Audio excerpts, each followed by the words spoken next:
The iron gate of the plague house slammed behind Duchess Lenora Vale before her husband had finished pronouncing her guilty. "Until these deaths cease, you will remain among the people you poisoned," Duke Edmund declared. Lenora stood on the other side of the bars, her fingers locked around a leather folio thick with sanitation reports.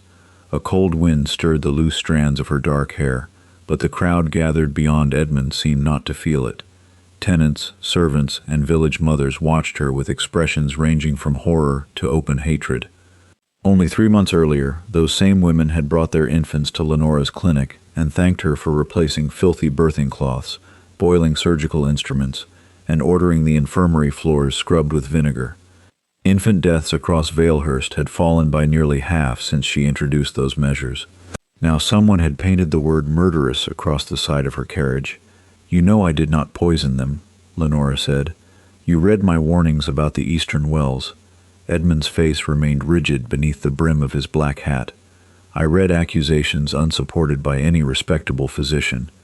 Dr. Harcourt arrived 6 weeks ago. I have studied these villages for 9 years, and in those 9 years you have forgotten the difference between a duchess and an apothecary." The words struck more deeply than Lenora allowed him to see. Her knowledge had once delighted him. During the first winter of their marriage, Edmund had carried baskets of supplies beside her through flooded lanes and listened as she explained why stagnant water bred sickness. He had called her his clear-eyed miracle. That was before his father's debts became Edmund's burden, before political invitations began arriving from London, before Dr. Silas Harcourt persuaded him that a duke seeking royal office could not afford a wife who argued publicly with men. Lenora pushed the folio between the bars. "Read the final 3 reports. The fever began 5 days after your agent reopened the eastern wells. The patients lived in different streets, worked in different trades, and ate from different kitchens. Water is the only connection." Edmund did not take the documents. Harcourt stepped forward instead. Tall and silver-haired, he wore Lenora's infirmary keyring at his waist, as if it had always belonged there. "Her Grace's theories have already caused sufficient panic," he said. "The magistrate requires facts, not feminine speculation."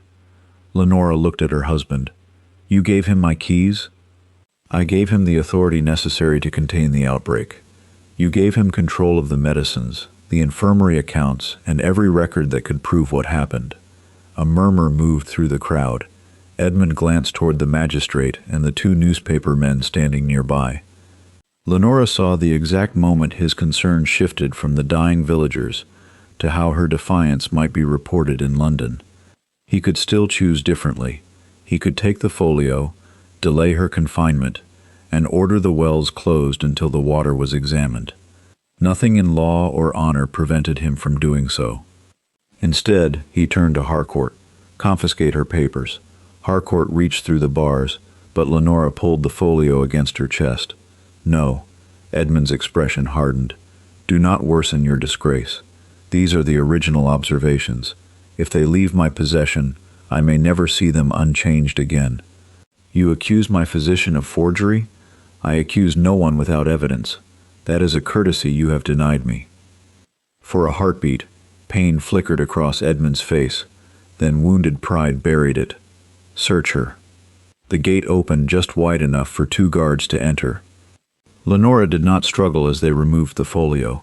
Resistance would become another proof of madness in the newspapers. She watched Harcourt receive it, noticing the satisfaction he concealed by lowering his eyes. A second guard held out his hand for her household keys. Lenora removed them one at a time: the still room, the linen cupboards, the infirmary, the grain stores, and the small dispensary she had established with money from her marriage settlement. Each key represented work Edmund had once praised, and now placed under another man's control. The final key opened her private study. Harcourt extended his gloved hand. "That room contains my personal correspondence," Lenora said. "It may contain evidence," Edmund replied. "Then let the magistrate seal it. My order is sufficient." Lenora studied the man she had loved for 11 years. "That belief may cost you more than your marriage." She dropped the key into Harcourt's palm. The gate closed again. From the plague house steps, Lenora watched Edmund return to his carriage. He never looked back. Harcourt did. His gaze rested on her with the quiet confidence of a man who believed every door was now open to him. Only after the crowd dispersed did Lenora turn toward the building. The plague house had been abandoned for 20 years. Damp stained its stone walls, and straw had been pushed into broken window panes. Inside, 12 patients lay across 2 crowded rooms. Their coughing mingled with the buzz of flies and the low prayers of frightened relatives. A young attendant named Clara Wren approached with a cloth pressed over her mouth. "I was told not to let your grace touch the medicines." "Then you must decide whether you intend to obey that order or keep these people alive." Clara lowered the cloth. She could not have been more than 19. "My mother is in the last bed." Lenora followed her gaze. An older woman lay shivering beneath 2 blankets, her lips pale and cracked. "Bring me boiled water, clean linen, and every medicine administered since yesterday." "There is no boiled water." "Why?" "Dr. Harcourt said the smoke from the kitchen fires could carry the fever into the village." Lenora closed her eyes for one brief moment. It was nonsense, and dangerous nonsense at that. "Light the fires. Use the driest wood. If anyone objects, tell them the Duchess accepts responsibility." Clara hurried away. Lenora moved from bed to bed, examining tongues, pulses, eyes, and fingernails. Most patients showed the signs she expected: fever, dehydration, abdominal pain, yet their decline was faster than it should have been. On a bedside table stood 6 brown bottles bearing labels written in Lenora's own hand. She lifted one. The ink, the slant of the letters, even the small flourish beneath the dosage were perfect. But she had not filled that bottle. She never sealed fever tonics with green wax. Lenora removed the stopper and smelled the liquid. A bitter metallic odor rose beneath the herbs. "This is not my remedy." A man in the nearest bed stirred. "Doctor said, it came from your private cabinet." "When did he give it to you?" "Yesterday evening." "Did you worsen afterward?" The man managed a faint nod. Clara returned with a bucket and kindling. Lenora gave her precise instructions to withhold every brown bottle and record the name of each patient who had taken the tonic. Then she carried one bottle toward the narrow window, where the remaining daylight revealed a thin seam around its base. The glass was false-bottomed. Using a small blade from Clara's sewing basket, Lenora worked beneath the wax until the hidden compartment loosened.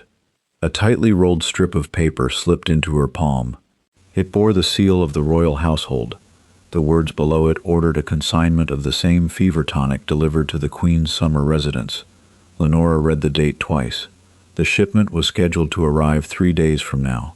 Before she could examine the signature, wheels ground across the gravel outside. Through the dirty window, she saw a black carriage stop beyond the quarantine fence.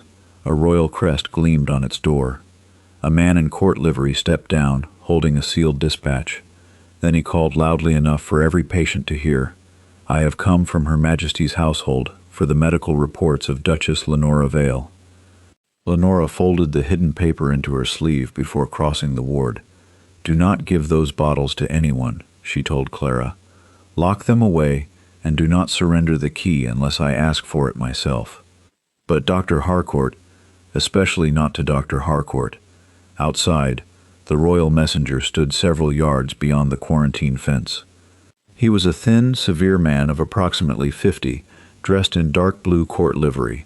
A leather case hung beneath one arm, and the silver badge on his coat identified him as an officer of the royal physician. "I am Duchess Lenora Vale," she called from the steps.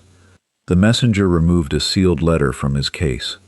"Mr. Josiah Bell, Your Grace. I was instructed to place this dispatch directly into your hands. The gate is locked." Bell glanced at the armed guard beside it. "Then kindly open it." The guard shifted uneasily.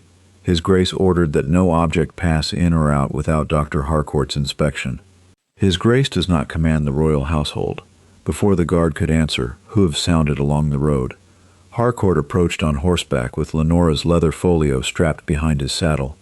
He must have seen the royal carriage from the manor. "Mr. Bell," Harcourt said as he dismounted, "you have arrived sooner than expected." Lenora caught the words immediately. Expected by whom? Harcourt ignored her. He offered Bell a courteous bow, then produced the infirmary key ring. "For everyone's protection, All correspondence must be examined before entering the quarantine house. Bell did not surrender the letter. My instructions name the Duchess alone. Her Grace has been relieved of her medical authority. By the King? A flush rose above Harcourt's collar. By her husband, as lord of this estate. Bell looked through the iron bars at Lenora. His expression revealed little, but his fingers tightened around the dispatch. The royal physician received troubling reports from Valehurst, he said. He requires Her Grace's original observations concerning the outbreak, particularly her records of the Eastern Wells. Harcourt touched the folio secured behind his saddle. I have the documents here. Unfortunately, the Duchess's conclusions proved unreliable. They were reliable enough for the royal physician to request them. The strain of the outbreak has affected her judgment. Lenora descended the steps. Mr. Bell, examine the seal on that folio. Harcourt's hand moved toward the leather case. Lenora continued before he could interrupt. When I completed my final report last night, I tied the folio with blue cord and sealed the knot with white wax bearing my personal device, a sprig of rosemary. That cord is black. The wax bears the Vale crest. Bell turned toward Harcourt. Has the folio been opened? For necessary examination. By whose authority? Duke Edmund's. And were any pages removed? Harcourt's pleasant expression vanished. You exceed your position, sir. Then the question should be simple to answer. The guard stared fixedly at the ground. Harcourt untied the folio and opened it far enough to display the uppermost pages. Lenora recognized her handwriting, but not their arrangement. The water table was at the front, she said. Where is it? All relevant material remains. That is not an answer. Harcourt snapped the folio shut. Bell stepped closer to the gate. Your Grace, the royal physician received a copy of an earlier report bearing your signature. It stated that the Eastern Wells were safe to reopen. I never approved their reopening. That contradiction is why I was sent. Lenora felt the shape of the hidden order against her wrist. Someone had altered her reports before they reached London. Someone was also preparing to send the palace the same false medicine now worsening the patients around her. When did the royal physician receive this supposed approval? 6 days ago. The first villagers had fallen ill 5 days ago, 1 day after the report reached London. The timing was too precise to be accidental. I must see the copy. Bell raised the sealed dispatch. It is enclosed. Harcourt turned to the guard. No letter enters that building. Bell's voice sharpened. Interference with royal correspondence is a serious offense. So is carrying contaminated paper from a plague house into Her Majesty's presence. I will receive the dispatch on the Duchess's behalf. You will not, Lenora said. Harcourt looked through the bars at her. You no longer possess the authority to object. I am still the person named upon that letter. A cry came from inside the plague house. Clara appeared in the doorway, her apron stained with vomit. Your Grace, my mother cannot breathe. Lenora turned at once, but Bell's warning stopped her. The royal physician expects a reply before I depart at dawn. Without your original records, he may accept Dr. Harcourt's account as final. Lenora looked at the folio behind Harcourt's saddle. If she remained outside arguing, a woman might die. If she returned to the ward, Harcourt would leave with the evidence. Mr. Bell, remain at the inn tonight. Accept no document bearing my name unless I give it to you in person. Harcourt smiled faintly. She cannot leave quarantine. Then perhaps someone should bring the truth to her, Bell replied. Lenora hurried inside. Clara's mother was gasping, her body rigid beneath the blankets. A brown medicine bottle lay uncorked beside the bed. I locked them away, Clara said, trembling. I swear I did, but this was under her pillow.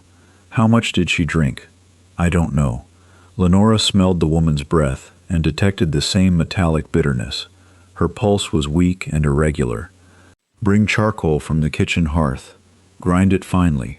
Then fetch warm water and salt. While Clara ran, Lenora loosened the woman's clothing and raised her head to clear her airway. The patient's eyelids fluttered. Mrs. Wren, can you hear me? The woman's lips moved. Lenora bent closer. He came back, Mrs. Wren whispered. Who came back? The doctor's man. After midnight, he changed the bottles. Which man? Mrs. Wren struggled to lift one shaking hand. Her fingers closed around the silver chain at Lenora's neck. The one, with your husband's crest. Her body convulsed. Lenora held her through the spasm while Clara returned with the charcoal. Working together, they forced the mixture between Mrs. Wren's lips. Minutes passed before her breathing became less strained. When the danger had eased, Lenora inspected the bottle from beneath the pillow. The green wax around its neck was freshly broken. Someone within the plague house had placed it there after she ordered the medicines removed. She searched the room. All 12 patients were confined to their beds. Clara had been beside the locked cabinet or collecting supplies.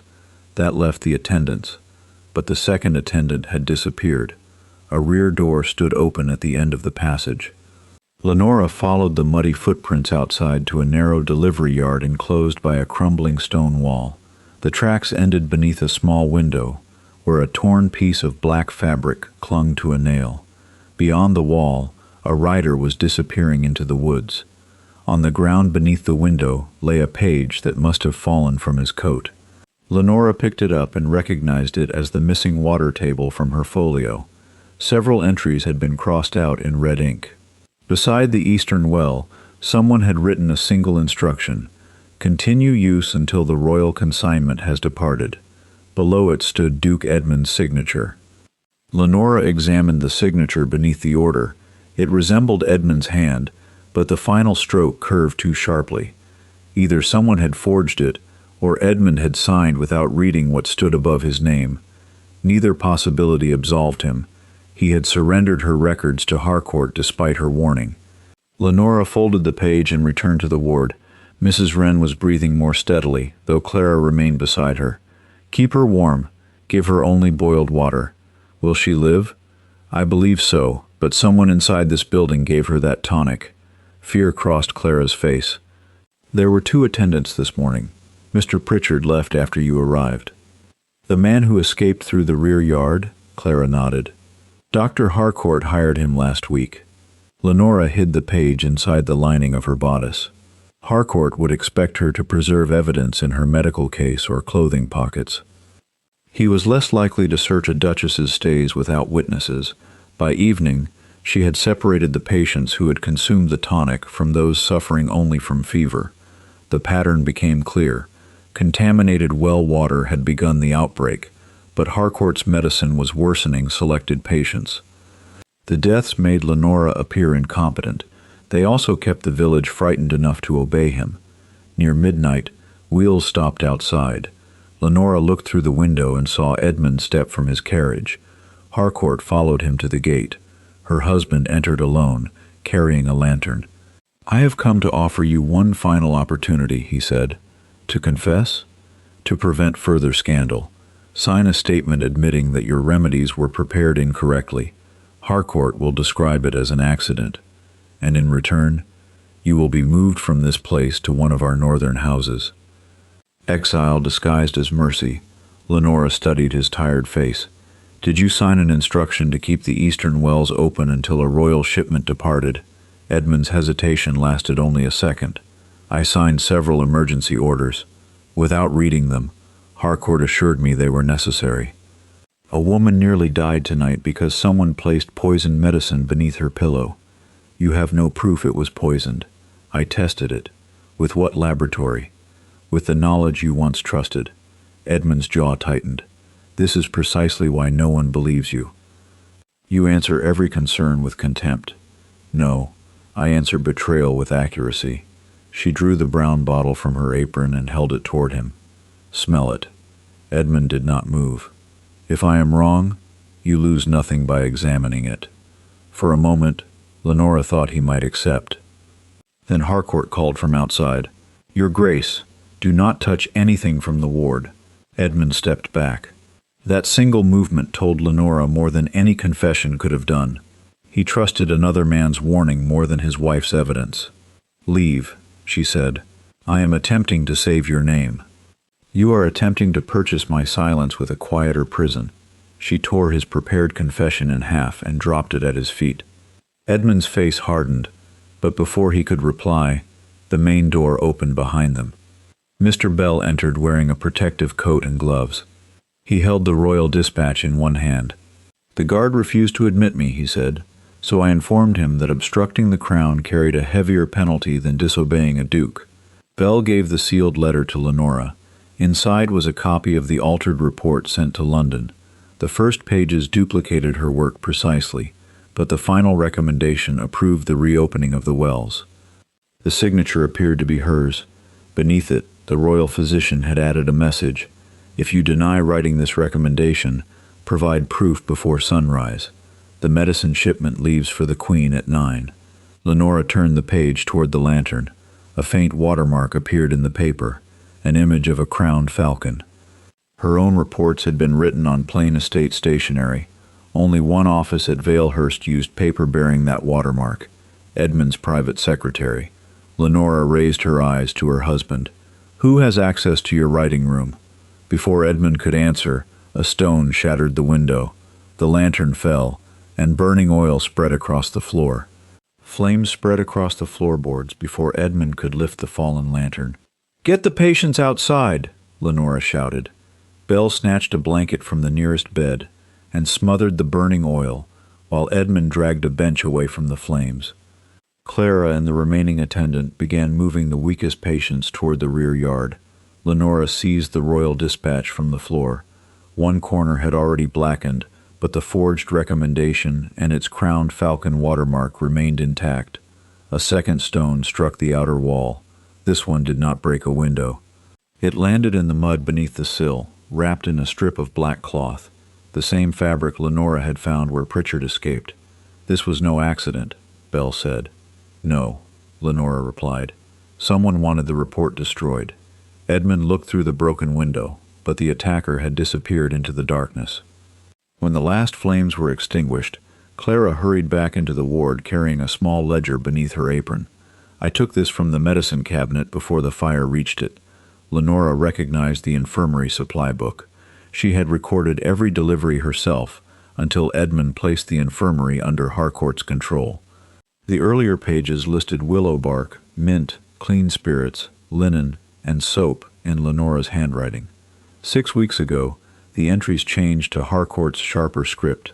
The amount paid for fever medicine had nearly tripled, although the number of patients had barely increased. Several later entries had been torn out. Bell examined the remaining figures. "Who approved these payments?" Lenora turned the book toward the lantern. At the bottom of each page stood Edmund's signature. Her husband's expression tightened. "Harcourt told me the outbreak required additional supplies." "Did you compare the invoices with what was delivered?" she asked. "I had no reason to suspect him." "You had my reports." "You accused him without proof, and so you gave him the power to remove the proof." Wheels approached outside. Harcourt's carriage stopped beyond the quarantine gate, accompanied by 2 estate guards and an empty medical wagon. Harcourt stepped down wearing a protective coat. "I saw the smoke," he called. "The medicines must be removed before the Duchess contaminates or destroys them." Bell moved to the broken window. "Nothing leaves this building until the royal physician examines it." Harcourt's gaze settled on the ledger in Lenora's hands. For the first time, his composure slipped. "That book belongs to the estate. It records payments for medicines that never reach the patients," Lenora said. "It also shows that you charge 3 times their ordinary cost." Her Grace is attempting to distract from the deaths caused by her own remedies. Lenora raised the false bottle. "Then explain why this carries my label but not my seal." Harcourt did not answer her. He turned instead to Edmund. "You gave me authority over this outbreak. Order her to surrender the ledger." Edmund looked from Harcourt to the patients shivering in the rear yard. Hours earlier, he would have obeyed without hesitation. Now he said, "The ledger remains with Mr. Bell." It was a small refusal, far too late to repair what he had done, but Harcourt heard the danger in it. "If those records leave Valehurst," the physician warned, "the scandal will not end with your wife. Every payment bears your approval." Edmund went still. Lenora understood then why Harcourt had needed more than forged handwriting. He had bound Edmund to the fraud with genuine signatures, knowing the Duke's ambition would make him fear exposure almost as much as guilt. A weak voice came from the rear doorway. Thomas Reed, the carpenter in the final bed, leaned against Clara's shoulder. His fever had broken enough for him to stand, though his face remained gray. "I know where the missing medicine went," he said. Harcourt turned sharply. Thomas pointed toward the woods beyond the plague house. "Dr. Harcourt's men stored the crates in the old ice cellar. I repaired its doors last week." "How many crates?" Lenora asked. "More than 20, but only 4 were brought here." Harcourt stepped back toward his carriage. Edmund's voice stopped him. "You will remain until the cellar is inspected." Harcourt regarded the man whose signatures had protected him for 6 weeks. Then he smiled with chilling calm. "You may inspect it, Your Grace, but if you find what I expect you will, you must explain why every order inside bears your name." From beyond the trees came the distant ringing of an alarm bell. A moment later, orange light appeared above the old ice cellar. Someone had reached the evidence before them.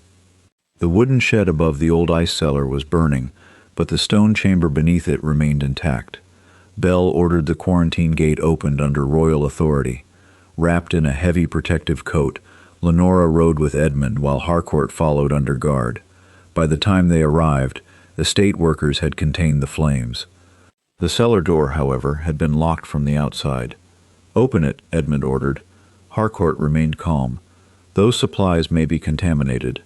"Then you should explain why you stored them here," Lenora said. When a laborer broke the lock, smoke rolled up the steps. Inside stood 20 crates bearing the Valehurst infirmary seal. Lenora opened the nearest one. The bottles were filled with weakly colored water. Others contained diluted tonic, spoiled herbs, or nothing at all. Yet the invoices nailed to the crates charged the estate for full-strength medicine. Bell lifted one document. These goods were paid for 3 weeks ago. Edmund examined the authorization beneath it. His signature was genuine. "Harcourt brought me emergency accounts," he said. "He claimed the village would panic if supplies ran short." "Did you inspect what you purchased?" Lenora asked. "No." "Did you ask why the cost had tripled?" Edmund did not answer. At the rear of the chamber, Clara discovered a smaller chest untouched by the smoke. Inside were the missing pages from the infirmary ledger, several sheets of Lenora's labels, and a practice page covered with copies of her handwriting. Beside them lay an order delaying the closure of the eastern wells. Unlike the page Lenora had found outside the plague house, this document carried no forged signature. Edmund had written the final instruction himself. Repairs are to be postponed until after the London appointment is decided. No public notice is to be issued. Lenora remembered sending him the estimate. Closing the wells would have required money Edmund had reserved for renovating the manor before visiting ministers arrived. "You knew the wells might be dangerous," she said. "I knew you had concerns. I gave you mortality records." Harcourt said the evidence was inconclusive, and his answer cost less. The truth settled between them. Edmund had not ordered anyone poisoned, but he had knowingly postponed the repairs and hidden her warning because clean water threatened his political ambitions. Harcourt saw the shame on his face and moved quickly to exploit it. "If this becomes public, Your Grace, they will say you permitted the outbreak. Your appointment will disappear. The newspapers will destroy the Vale name." "That is why you expected him to protect you," Lenora said. "I expected him to understand that scandal serves no one. Silence served you very well." Bell continued searching the chest. Beneath the forged labels, he found applications for a contract to supply fever medicine to the royal physicians' charitable clinics. The documents credited Harcourt as medical director, but named Lenora as the woman responsible for preparing every remedy. Harcourt intended to win the contract using her reputation. If the diluted medicine was exposed, her forged reports and labels would make her appear responsible. A delivery list was attached to the application. Bell read it and looked at Lenora. "The first sample shipment leaves Valehurst at dawn." Harcourt's expression finally changed. Edmund turned to the guards. "Detain him." Before they could move, wheels sounded above the cellar. Lenora ran to the entrance in time to see a covered wagon disappearing through the trees. Painted on its rear door was her white rosemary seal. The fraudulent medicine had already left. "Do not pursue the wagon blindly," Lenora said, as Edmund called for horses. "The south road crosses the Milford toll gate. Send riders ahead and have it detained there. Bell dispatched 2 guards with his royal credentials. Harcourt was placed under watch while Lenora returned to the cellar. The forged labels proved that someone intended to use her name, but they did not prove who had filled the bottles. She needed a complete chain of evidence. Bring me every invoice, supplier's receipt, and surviving bottle, she told Clara. They arranged the documents across an empty crate. The fraud soon became clear. Harcourt had charged the estate for hundreds of bottles of concentrated fever tonic, yet the original supplier's receipts showed that he had purchased only a fraction of the necessary ingredients. He could not have produced the quantity listed here, Bell said. Not at the proper strength, Lenora replied. That is why most of these bottles contain colored water. She then compared one false bottle with a sealed reference sample she had prepared before Harcourt took control of the infirmary. Her genuine mixture left a dark herbal sediment at the bottom. Harcourt's bottle remained almost clear. More importantly, Lenora numbered every batch in her private register. The false bottle carried no number. Harcourt watched from the doorway. You kept records no one knew about, he said. I kept records because men like you call memory unreliable whenever a woman's memory threatens them. Edmund lowered his eyes. Among the papers, Bell discovered repeated payments to a company called Renford Medical Supply. Thomas Reed recognized the name immediately. There is no such company, he said. The crates came from an empty warehouse near the canal. The payments had been collected in cash by Nathaniel Crowe. Edmund stared at his secretary's name. Crowe managed the accounts, but Harcourt approved the purchases. And you approved both men, Lenora said, even after removing me from the infirmary. Before Edmund could answer, hoofbeats approached. The guards returned with the medicine wagon. Its driver, Mr. Pritchard, had surrendered at the toll gate. Inside the wagon were 12 crates of diluted medicine intended for the Royal Physicians' charitable clinics. Every bottle bore Lenora's copied label and the defective 6-leaf rosemary seal taken from her infirmary badge. Pritchard was brought into the cellar with his hands bound. Harcourt ordered me to change the bottles, he confessed. Mr. Crowe paid me from the emergency funds. Why were the wells kept open? Lenora asked. To keep people sick. More patients meant more orders. More orders meant more money. Harcourt dismissed the confession with a cold glance. A frightened servant will say anything to save himself. Pritchard reached inside his coat and produced a folded instruction. I kept this because Crowe threatened to blame me. Bell opened it. The order directed Pritchard to place Harcourt's diluted medicine in Lenora's cabinet, remove her numbered bottles, and ensure that all deaths were recorded under her treatment. At the bottom appeared Crowe's handwriting, and a sentence that silenced the cellar. His Grace requires the scandal settled before his London appointment. The Duchess is to accept responsibility. Edmund's face drained of color. Lenora turned toward him. Did Crowe invent that instruction? She asked. Or did you tell him that I was the price of protecting your future? Edmund did not deny the sentence in Crowe's instruction. I told him the scandal had to end before London, he said. I said that if you refused to withdraw your accusations, Harcourt should remove you from the infirmary. You also knew they intended to blame my medicine. I believed Harcourt could describe the deaths as an error rather than deliberate poisoning. Lenora stared at him. You did not need to believe I was guilty. You only needed the public to believe it. The word struck harder than an accusation of ignorance. Edmund had not devised Harcourt's fraud, but he had knowingly offered his wife's reputation to contain it. I never ordered Crowe to forge your work, he said. No, you merely told him what result you required and gave him authority to obtain it. Bell folded the instruction and placed it with the other evidence. The magistrate will decide the degree of each man's responsibility. Until then, Dr. Harcourt remains detained. 2 guards moved toward Harcourt. You have no case without Crowe, the physician said. Pritchard is a paid accomplice. The Duchess is defending her own medicine. And His Grace has every reason to change his account now that the fraud has been discovered. He is right about one thing, Lenora said. We need Crowe's records. Edmund immediately ordered the secretary's office sealed. They returned to the manor before sunrise. Crowe had attempted to leave through the servants' entrance carrying an account case, but Bell's men had already secured the grounds. He was brought into Edmund's study under guard. The account case contained cash withdrawals from the estate's emergency fund, payments to Pritchard, and receipts from the canal warehouse. Each payment matched a false delivery recorded in Harcourt's ledger. Crow looked toward Harcourt, expecting protection. Harcourt did not acknowledge him. "You said the medicine would only be diluted," Crow told him. "You said no one would die from it." "The contaminated wells caused the fever," Harcourt replied. "I treated the patients placed under my care.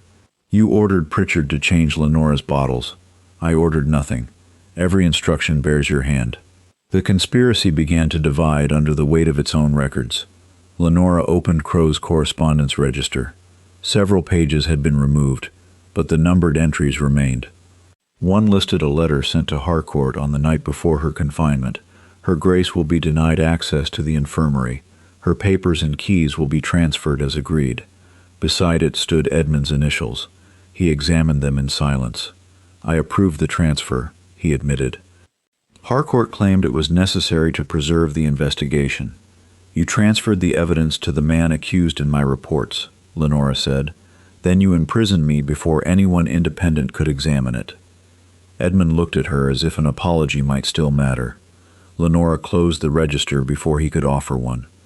"The eastern wells must be sealed now. Not after the hearing. Not after London." He issued the order in writing and sent estate workers to provide clean water from the western springs. Bell arranged for an independent apothecary to examine the recovered medicine, while Clara returned to the fever house with Lenora's instructions. By morning, the magistrate had received the forged report, the supply ledgers, Pritchard's confession, Crow's accounts, and the surviving bottles. Harcourt and Crow were formally taken into custody. A messenger arrived from London as they were being removed. The sealed letter announced that Edmund's royal appointment would be confirmed in 2 days, provided he gave sworn testimony that Lenora alone had caused the Valehurst deaths. Bell handed him the document. "You now have the choice you denied your wife," he said, "your position or the truth." The public hearing would begin at noon. At noon, the Valehurst Assembly Hall was filled with tenants, servants, reporters, and families of the dead. Lenora entered without Edmund. She wore a plain gray dress and carried no household keys. Bell placed the evidence before the magistrate: the forged report, the numbered medical register, Harcourt's diluted bottles, Crow's accounts, Pritchard's instruction, and Edmund's order delaying repairs to the eastern wells. The magistrate called Lenora first. She explained the outbreak without drama. Every household affected in the first week had drawn water from the eastern wells. Patients who received only clean water and ordinary care generally improved. Those given Harcourt's unnumbered tonic declined more rapidly. An independent apothecary then confirmed that the recovered bottles did not match Lenora's recorded formula. Most contained too little medicine to be effective. Several contained an adulterant capable of worsening dehydration. Harcourt rose under guard. "Her name was on every bottle," he said. "Her husband authorized my purchases, and her own infirmary distributed the remedies. She now blames everyone except herself." Lenora held up her original register. "My genuine batches were numbered. These were not. My seal carries 7 rosemary leaves. The false seal carries 6, copied from the damaged badge Dr. Harcourt wore after my keys were taken." Bell presented the practice sheets bearing copies of Lenora's handwriting. Crow's register connected them to the altered report, while the supply accounts showed that Harcourt had billed the estate for ingredients he never purchased. Pritchard admitted changing the bottles. Crow admitted preparing false invoices and labels, though each man tried to place greater blame upon the other. Finally, Edmund was called. The letter offering him a royal appointment lay unopened before him. He could still preserve his future by swearing that Lenora had controlled the medicine. The magistrate asked, "Did the Duchess warn you that the eastern wells were unsafe?" "Yes." "Did you postpone the repairs?" "Yes." "Why?" Edmund looked toward the reporters. "Because the repairs were expensive, and I had committed estate funds to preparations for my appointment in London." A murmur moved through the hall. "Did you transfer her keys and records to Dr. Harcourt?" "I did." "After she accused him of altering the medical accounts?" "Yes. Did you believe your wife was guilty when you confined her? Edmund hesitated. Lenora watched him without offering rescue. No, he said at last. I believed there might have been an error, but I had not examined the evidence. I permitted Harcourt to call it her error, because blaming her protected my name. The hall fell silent. Edmund continued, his voice unsteady but clear. She warned me about the water, the missing supplies, and Harcourt's access to her papers. I dismissed her because acknowledging her evidence would have cost me money and political favor. I publicly condemned her before establishing the truth. Harcourt's expression hardened. His final protection had been Edmund's fear of disgrace. Edmund had removed it. The magistrate examined the London letter. Do you still intend to accept this appointment? No. Edmund signed a formal refusal and placed it beside his testimony. The magistrate then addressed the hall. The evidence does not support any charge against Duchess Lenora Vale. Her records were altered, her name was placed upon medicine she did not prepare, and her confinement prevented her from protecting both her patients and her work. For the first time since the Iron Gate closed, Lenora's innocence was entered into the public record. Harcourt and Crowe were committed for trial on charges of fraud, forgery, conspiracy, and administering adulterated medicine. Pritchard would remain in custody, with his cooperation considered separately. Then the magistrate turned to Edmund. Your Grace, criminal intent has not been established against you, but your admitted conduct caused preventable harm. Until this inquiry is complete, the estate's medical funds and water accounts will be placed under independent supervision. Edmund removed the Valehurst seal from his coat and surrendered it. The magistrate looked to Lenora. Your reputation has been restored. Now we must consider restitution. What protection do you require from the man who used his authority to imprison you? Lenora faced her husband across the crowded hall. I require that he never hold such authority over me again. Lenora did not ask the magistrate to transfer Edmund's property to her as though independence were another favor a husband might grant. She asked for protections that could survive his remorse. My marriage settlement must be placed under independent trustees, she said. The income intended for my use must no longer pass through His Grace's accounts. The infirmary, its staff, and its medical records must be governed by a separate charitable trust." Unquote. The magistrate recorded each request. "The eastern wells are to remain closed," Lenora continued. "All future water and medical expenditures must be examined by a council that includes tenant representatives. Every family harmed by the outbreak must receive compensation before another pound is spent upon Valehurst's political ambitions." Several tenants exchanged startled looks. No member of the Vale family had ever invited them to examine estate accounts. "And your residence?" the magistrate asked. "I will not return to the manor. My solicitor will prepare terms for a formal separation and secure a house beyond my husband's control." Edmund stood across the hall, stripped of his estate seal and the authority he had once displayed so easily. "I accept those terms," he said. Lenora faced him. "You do not grant them. Independent trustees and solicitors will establish them." A faint flush crossed his face. "Yes," he said, "they will." No one applauded. Public confession did not restore the patient still lying in the fever house or erase the word painted across Lenora's carriage. The magistrate ordered the Valehurst accounts preserved for examination. Edmund was required to fund immediate clean water deliveries, repairs to the western pumps, and compensation for the affected families. Until a permanent council was formed, Bell and 2 appointed trustees would approve every medical expense. When the hearing ended, Lenora returned to the fever house. The guards were gone, but the iron gate remained locked. Edmund still carried the key. For one painful moment, neither moved. Then he placed it on the stone wall between them. "I will not open it for you," he said. "I have done enough in the name of deciding where you may go." Lenora took the key and opened the gate herself. Inside, Clara had organized the patients according to Lenora's instructions. Clean water had arrived from the western springs, and every false bottle had been removed. Mrs. Wren's breathing was stronger. Thomas Reed's fever had begun to fall. Not every patient recovered. 2 elderly tenants died before the week ended, weakened by contaminated water and Harcourt's adulterated medicine. Lenora recorded their names personally. She refused to let official reports reduce them to numbers useful only in assigning blame. Edmund attended both funerals without standing beside her. At the request of the families, he remained at the rear and listened as the vicar read the names of those whose warnings had been ignored. He began selling the London townhouse he had renovated for his anticipated appointment. The money was placed into the compensation fund. He also dismissed the political advisers who had encouraged him to treat Lenora's work as an embarrassment. None of it brought him closer to her. One evening, Lenora found him beside the eastern well, watching laborers remove the contaminated stones. "I thought admitting the truth would be the hardest part," he said. "It was only the first honest part. I know that now. You know it because the consequences reached you. I knew it when they reached people without titles." Edmund accepted the rebuke without defending himself. "I delayed these repairs because I wanted London to see a prosperous estate," he said. "Then I gave Harcourt your keys because he promised to preserve that appearance.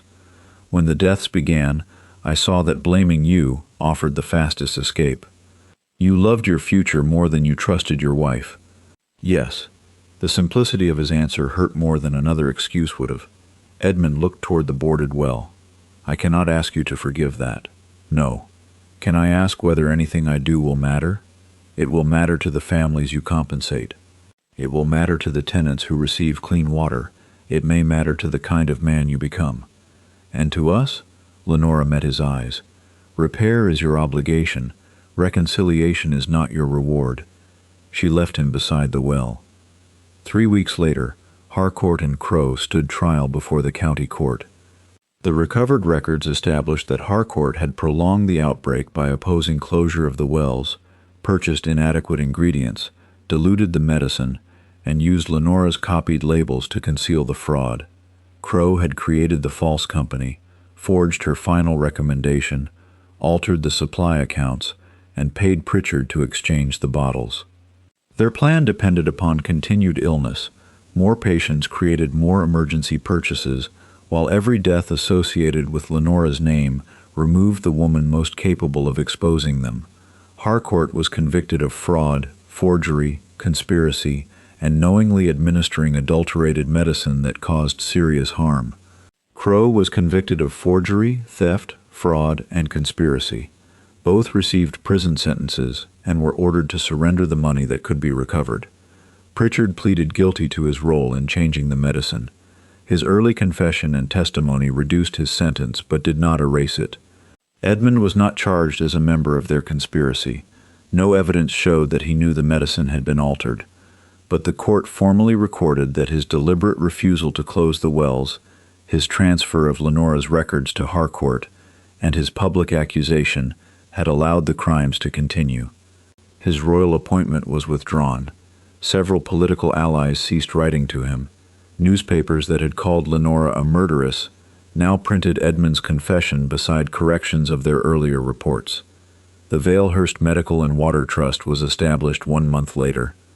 Its trustees included Lenora, Bell, an independent apothecary, Clara as a representative of the infirmary staff, and 2 elected tenants.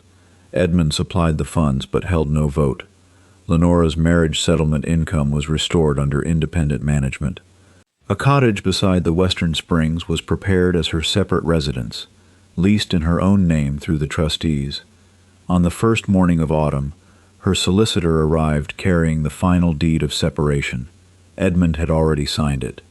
He surrendered any claim to choose her residence, control her professional work, or interfere with the income protected by her settlement. He also accepted responsibility for maintaining the compensation fund and completing the permanent waterworks. Lenora read every page twice. At the bottom waited 1 empty line. The decision that remained belonged entirely to her. Lenora signed the deed of separation. She did not hesitate, because the decision had been made long before the document arrived. It had been made when Edmund refused to touch the poisoned medicine, when he handed her keys to Harcourt, when he locked her behind the iron gate without first determining whether she was guilty. Her signature did not end their marriage in the eyes of the church, but it ended Edmund's authority over her residence, income, and medical work. Lenora moved into the cottage beside the Western Springs. Clara joined her as an infirmary assistant, while Mrs. Wren recovered well enough to supervise meals for patients who had no family nearby. Thomas Reed returned to his workshop. His first commission was not furniture for the manor, but medicine cabinets for the new hospital. During the following months, the eastern wells were filled and sealed.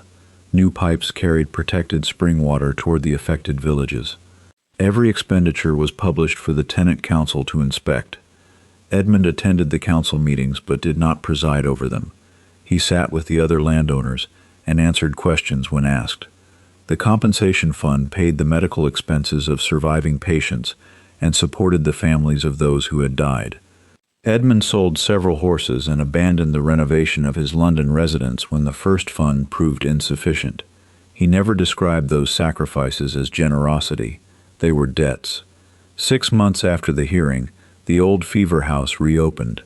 The damp straw, broken windows, and crowded beds were gone. Sunlight entered through clean glass. A proper kitchen supplied boiled water, and the dispensary contained numbered medicines purchased through independent accounts. A brass plaque had been fixed above the entrance.